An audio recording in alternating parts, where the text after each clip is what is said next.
A sailor in the Middle East sent his mother a text message. 4 words. Morale is going to be at an all-time low. That text was not classified. It was not intercepted. It was sent home by a young man rationing food on one of the world's most powerful warships, whose care package has been sitting in a government warehouse for weeks and may never arrive. Today, we go inside what is actually happening to American troops in the Iran war. Hello and welcome. I am Rick Orban. And you have started watching The Truth Global.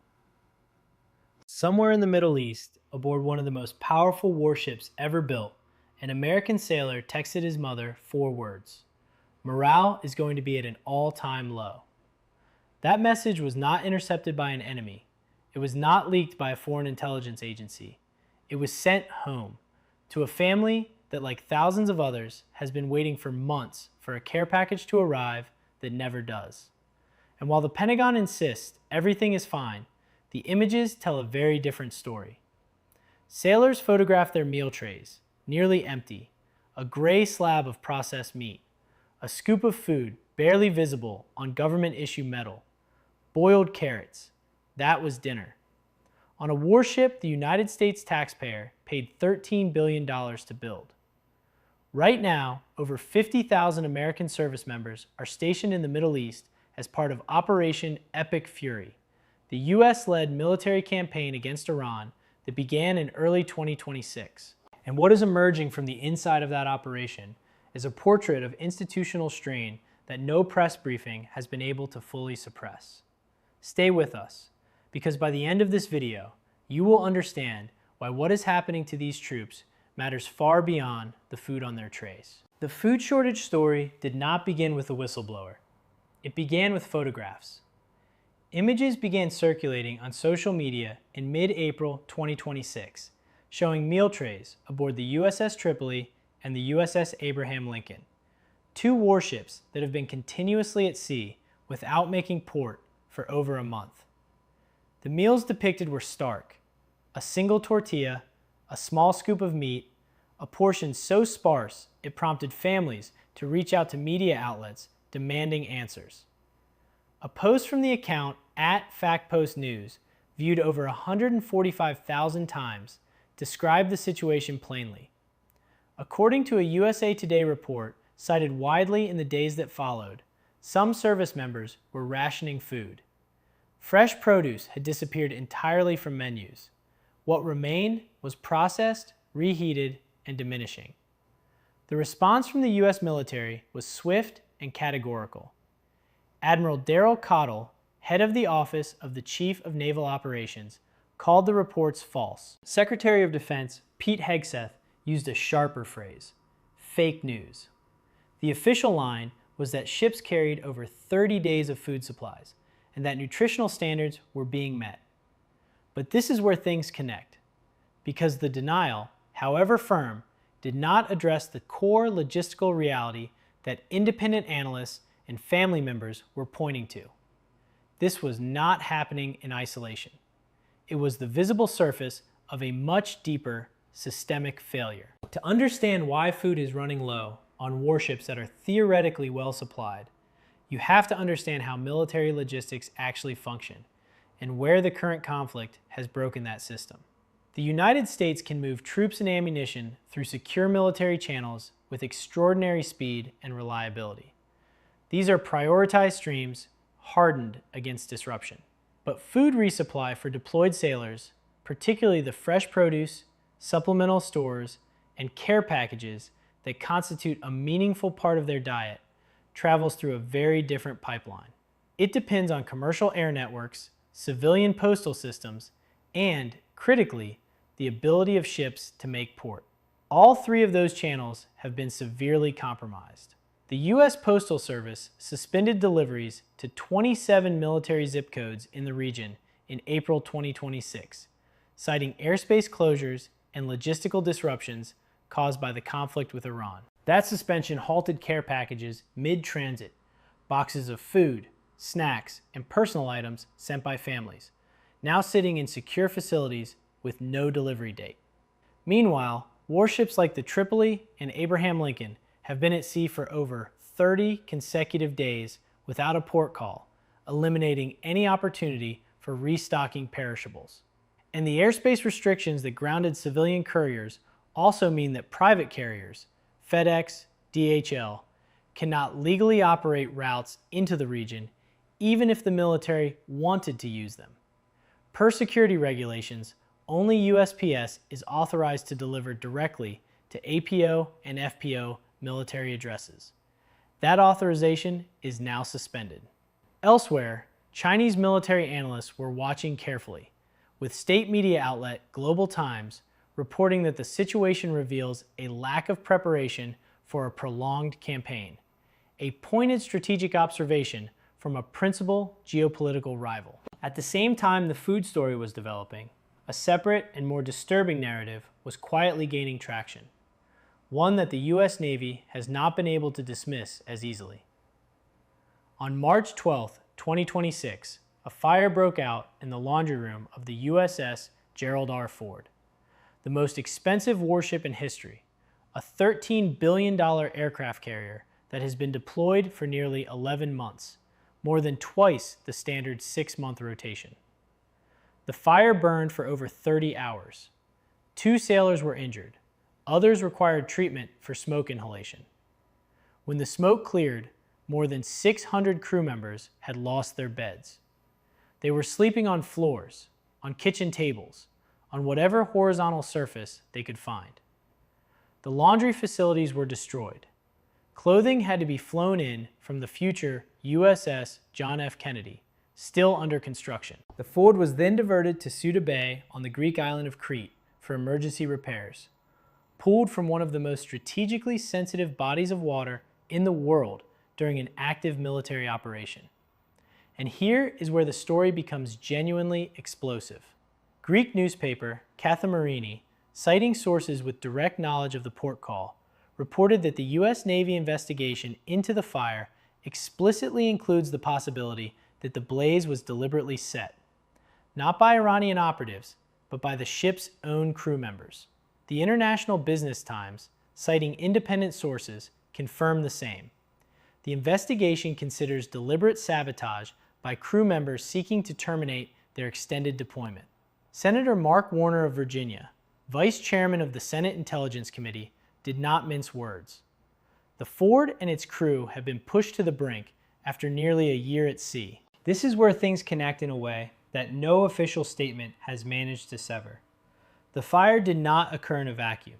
It occurred at the end of a chain of documented, compounding failures, each one individually explainable, but together forming a picture of institutional collapse. The Gerald Ford has been plagued since its commissioning in 2017 by a deeply flawed vacuum-based sewage system, similar in concept to commercial aircraft lavatories, but scaled for a 4,000-person crew. Engineers have warned since 2020 that the system clogs constantly and requires regular acid flushes. By the time the ship was deployed for Operation Epic Fury, the system had become a daily crisis. During one 4-day period documented by NPR, engineers logged 205 separate sewage breakdowns. Sailors were reportedly waiting up to 45 minutes to use a restroom. Reports emerging from the ship describe finding socks and pieces of rope deliberately inserted into sewage lines, a pattern that, if coordinated, would suggest something far more troubling than individual negligence. The responsible statecraft analysis of the Ford's history makes the institutional critique plain. The ship's failures trace directly to a procurement process that prioritized economic and political considerations over military effectiveness. The electromagnetic catapult launch system, the EMALS, also has unresolved design flaws. Sailors cannot electrically isolate individual catapults, meaning the entire system must be shut down to repair even a single failure. In combat conditions, that is not a theoretical problem. It is a potential catastrophe. A retired Royal Navy Rear Admiral, Chris Perry, offered the judicial stakes plainly to the Telegraph. If the fire is confirmed as deliberate, you could easily get 20 years in jail for this, especially in a time of conflict. But there is a dimension to this story that goes beyond logistics and fire investigations. There is the question of morale, and whether the cracks in the foundation of U.S. military cohesion are deeper than the Pentagon is willing to acknowledge. In early March 2026, a viral social media post claimed that thousands of American soldiers were openly refusing deployment orders, burning their gear, and declaring the war against Iran unconstitutional. That specific claim was a hoax. Fact-checkers at Snopes and Lead Stories confirmed it as fabricated. The U.S. military has not experienced a mass refusal of orders, but the conditions that gave the hoax its credibility are entirely real. NPR's reporting from April 10, 2026, documented growing disquiet within the ranks. Service members applying for conscientious objector status, military families expressing concern to elected officials, and a broader current of unease about the purpose and duration of the conflict. The Pentagon's press secretary, Kingsley Wilson, responded with categorical firmness. There are zero retention concerns for fiscal year 2026.